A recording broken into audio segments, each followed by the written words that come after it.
नहीं उनको देखा। ये जो मुकुट है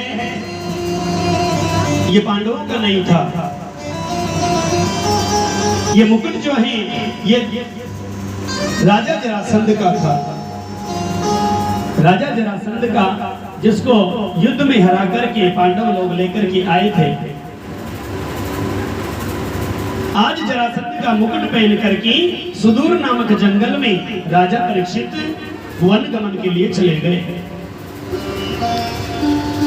ग्रंथों में तो ऐसा लिखा है कि परीक्षित महाराज समय समय पर वेश बदल करके अपनी प्रजा के दुखों को जानने के लिए निकलते थे। आज उन्होंने मुकुट को धारण किया और सुदूर नामक जंगल में चले गए।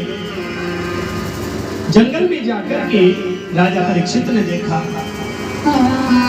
कि एक बेल है और उस बेल के 3 पैर नहीं हैं, एक ही पैर में बेल खड़ा है। उसी बेल के बगल में गाय खड़ी है। गाय माता बेल के बगल में खड़ी होकर के रुदन कर रही है। आपको जरा स्पष्ट कह दें, ये बेल और कोई नहीं है सज्जनों, धर्म नाम इस बेल का है। सतयुग में बेल के इस धर्म के 4 पैर थे। सतयुग खत्म हुआ, एक पैर जो है वो नष्ट हो गया। सतयुग के बाद आया त्रेता युग। त्रेता युग में आते आते धर्म का एक और पैर नष्ट हो गया, 2 पैर बच गए। त्रेता के बाद में द्वापर आया। द्वापर आते ही धर्म रूपी बेल जो है इसका 3रा पैर भी नष्ट हो गया। धीरे धीरे महाराज कलयुग आता है। पृथ्वी रूपी गाय जो है वो बेल रूपी धर्म को समझाती है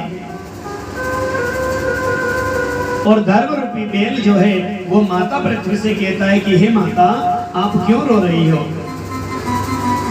क्या तुम्हारा कोई भाई बंधु तुम्हें छोड़ करके चला गया इसलिए तुम रोती हो? या कोई मित्र तुम्हारा तुम्हें छोड़ करके चला गया इसलिए तुम रोती हो?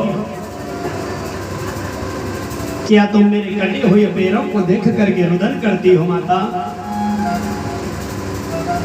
बेल रूपी धर्म गाय रूपी पृथ्वी को समझाता है, अरे तुम तो साक्षात पृथ्वी माता हो।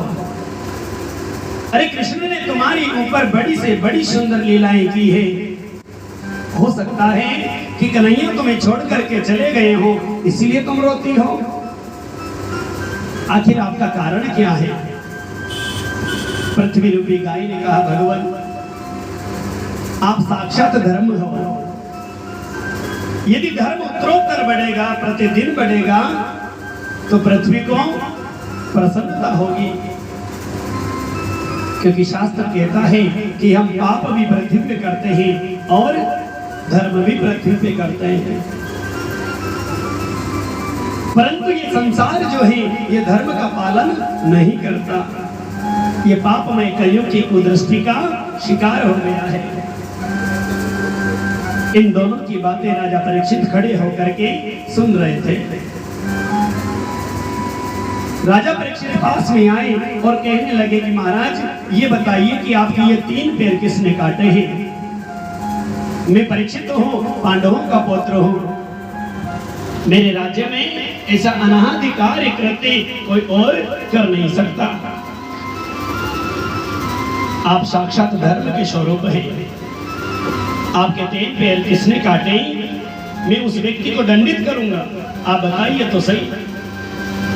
धर्म रूपी बेल बोला, हे राजा किसका नाम लूं? अरे यदि हम कर्मकांडियों की बात को माने तो कर्मकांडी कहते हैं। क्या कहते हैं कर्मकांडी? हो कर्म प्रधान विश्व रुचि राखा, जो जस करई सो तस फल चाखा। सिया राम जय जय राम, राम सिया राम जय जय राम। हो सुख दुख करी दाता निज कृत कर्म भोगे सब भ्राता।